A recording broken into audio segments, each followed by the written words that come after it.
In a quiet little town surrounded by rolling hills and sun-dappled meadows, there lived two friends named Ellie and Sam. Ellie was a lively girl with hair as bright as the sunrise and a smile that could light up even the gloomiest day.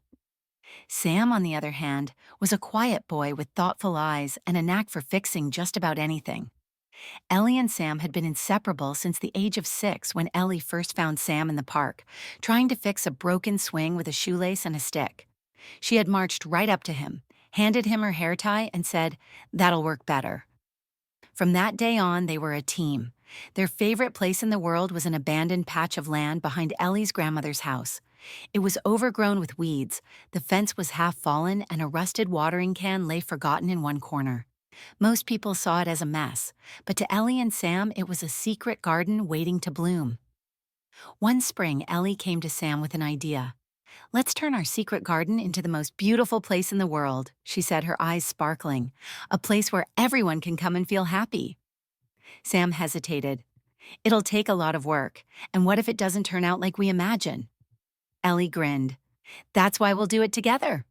So, they began. Ellie painted a sign that read "The Garden of Friendship" in bright, cheerful colors.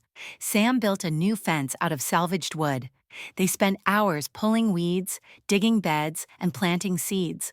Ellie loved picking out flowers for their vibrant colors, while Sam carefully planned where each one would go, ensuring they'd thrive. Word of their project spread, and soon neighbors began stopping by to help. Mrs. Jenkins from next door brought old flower pots and a bag of soil. Mr. Patel from the hardware store donated tools. Even grumpy Mr. Grover, who never seemed to smile, showed up one afternoon with a bag of sunflower seeds and muttered, "Heard you kids might need these." Day by day, the garden transformed. A once-forgotten patch of land became a kaleidoscope of colors. Bees and butterflies danced among the flowers, and a little wooden bench Sam built became a favorite spot for visitors.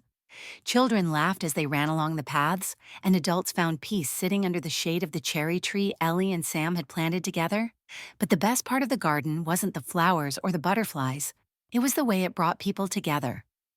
Neighbors who barely spoke began sharing stories. Strangers became friends. And on quiet evenings, Ellie and Sam would sit on the bench watching the sunset paint the sky, proud of what they'd built, not just a garden, but a community. One day, as they sat together, Sam turned to Ellie and said, "You were right. It is the most beautiful place in the world." Ellie leaned her head on his shoulder, a contented smile on her face. "That's because we made it together, and together we can do anything." The garden stood as a reminder that friendship, like a garden, thrives with care, patience, and a little bit of love. And long after Ellie and Sam grew up, moved away, and started new adventures, the garden of friendship continued to bloom, a testament to the magic of their bond.